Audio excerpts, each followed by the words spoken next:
Well, alright, y'all, we're back working on the S4. Today we're just swapping some springs real quick. Got these here 7-pound springs. They're black and purple. That's how you know. TurboSmart has a chart so you can compare them.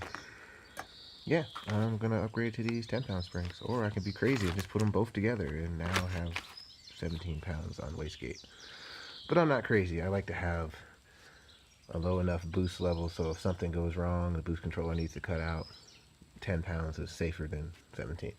So, yeah, I already took the hats off because they're that easy to get to. It'd probably be a little bit fun putting it back in because it's a little bit higher spring rate, but it's not too bad. So, I love these freaking wastegates because they come with this nice little freaking spanner wrench, coil wrench type tool. You take the collars off, voila, it just comes out. And it's also a good time to inspect your diaphragm. So you pull it out, you know what I mean, spin it around, stretch it a little bit, make sure that there's no leaks, or no tear, excuse me, which would lead to leaks. One thing I noticed with these wastegates is, although they're 7-pound springs, I think the most I've ever seen out of them was maybe 6. I think on the very first turbo I did, which was a 60 millimeter, World Warner, I was seeing, like on a cold night, maybe 6.5. But most of the time I was somewhere around 5. And now with this big ass turbo, I'm at like 3. I really don't know why. I sat here and I thought about it. I'm like, everything's tight. I should be seeing more than that. But I'm not. It doesn't make any sense. I don't have that much fucking pressure drop. Because when I hit the two-step, oh, excuse me as I put this fucking seal in, but as I hit this two-step, guess what? I see 7 pounds of boost. I don't know. Whatever. Probably has to do with the fact it's a rear mount and all this piping comes back here, but fucking science. So we're gonna go ahead and put this in. Alright, so I managed to get one on. That's the easy one. Just lay on the ground, push on it, and screw the sleeve on. Took a little bit to kind of get it to thread on, but it got there. I can't imagine doing this with a 17-pound spring fighting against me. It just wouldn't be fun. Because even 10 pounds is a lot to try and push and hold while you're laying on the ground. Probably should have took them off, put them in a vise, you know, that way, but probably would have took more work. One thing to note, when you put these damn springs in, make sure they click in. They have a machine groove there for each one, so you can click them in. Or they either click in or they just sit in. This one is pretty much a loose fit, it just sits in. There's 7. And the 10 goes right around that beach. And there we go. Boom. So that would be 17 pounds. Fuck that. We're only doing 10. Because I ain't crazy. Alright? Alright. Alright. I got the other one done.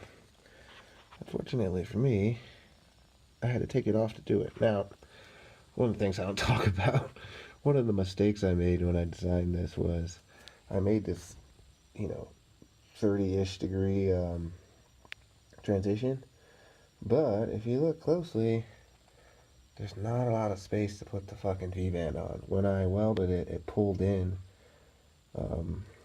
probably like 1/8 to 1/4 of an inch.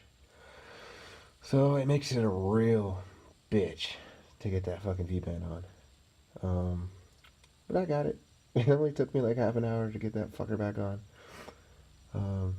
Plus I'm laying on the ground, the car's not jacked up high enough. I just jacked it up like 10 minutes ago because I got frustrated. I was like, okay, it comes off easy as hell. It just never goes back on easy. So yeah, whatever. So that side did it. That side, that side I could just do with it on the car, but that one had to come off. But it's on there, fucker. So that's the upgrades for today. Oh, the other thing I'm going to do is my solenoid's up here. I'm going to swap it from a 4-port to a 3-port because I'm trying to diagnose some boost issues that I'm having. More on that to follow. But that's it for today, I guess. Alright, we're done. So, in case y'all wonder what it looks like under here. Back of the car. Right. A little dirty. Ran through some stuff. Whatever. Boost controller sits up here. Got my big Bubba Turbo Smart blow-off valve. Here's the boost control solenoid. Turbo Works oil pump, oil scavenge pump, made specifically for that job.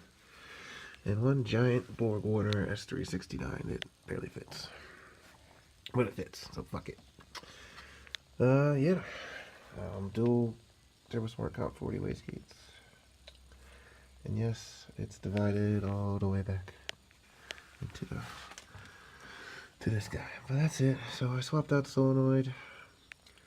Long story short, I was seeing really, really high lag, especially considering the last turbo was the S364, and the only thing that changed was a larger inducer and larger compressor and then a larger turbine housing. I went from the 9.1 to the 1.0, which is here. And my boost was coming on super, super late, and I couldn't figure it out. I pressure tested the whole exhaust, found a leak down there by one of my clamps, fixed it.